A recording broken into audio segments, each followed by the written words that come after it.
சிக்கல் இல்லாம போய் சிக்கல் இல்லாம வராங்களா அப்படிங்கிற அச்சம் நமக்கு இருக்கு. அப்போ சுதந்திரம் அடைஞ்ச மாதிரியும் தெரியுது, அடையாத மாதிரியும் தெரியுது.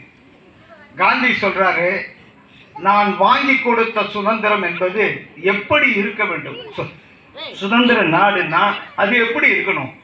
அதாவது பெண் தான் ஆசைப்பட்ட நகையெல்லாம் மாட்டிக்கொண்டு இரவு 12 மணிக்கு தன்னந்தனியாக ஒரு சாலையிலே நடந்து போகிற நாள் தான் இந்த நாடு சுதந்திரம் அடைந்த நாடு என்று அர்த்தம் அப்படின்றார். சும்மா ஒரு மோதிரம் போட்டுன்னு போனாலே நம்மளால 10 தடவை இப்படி கையாட்டுவான், இப்படின்னுவான் அப்படின்னுவான்.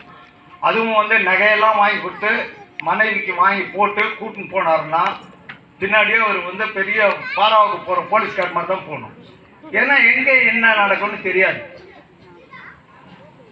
அது மாதிரியான காலகட்டத்திலே நாம் இருக்கிறோம். அப்போ சுதந்திரம் அடைஞ்ச மாதிரி தெரியுது, அடையாத மாதிரியும் தெரியுது. இப்போ நமக்கு பிரச்சனை என்ன அப்படின்னா, இது எப்படி உண்மையை கண்டறிகிறது? நாம் முன்னேறி இருக்கிறோமா? பெண்கள்லாம் நல்ல நிலைக்கு வந்துட்டாங்களா அப்படின்னு கேட்டா, ஆமா, ஒவ்வொரு ஆணையும் கேட்டு பாருங்க. ஆட எங்க அம்மாலாம் ஒன்றும் சொன்னா ஒன்றும் செய்ய மாட்டாங்க. ஆனா இப்ப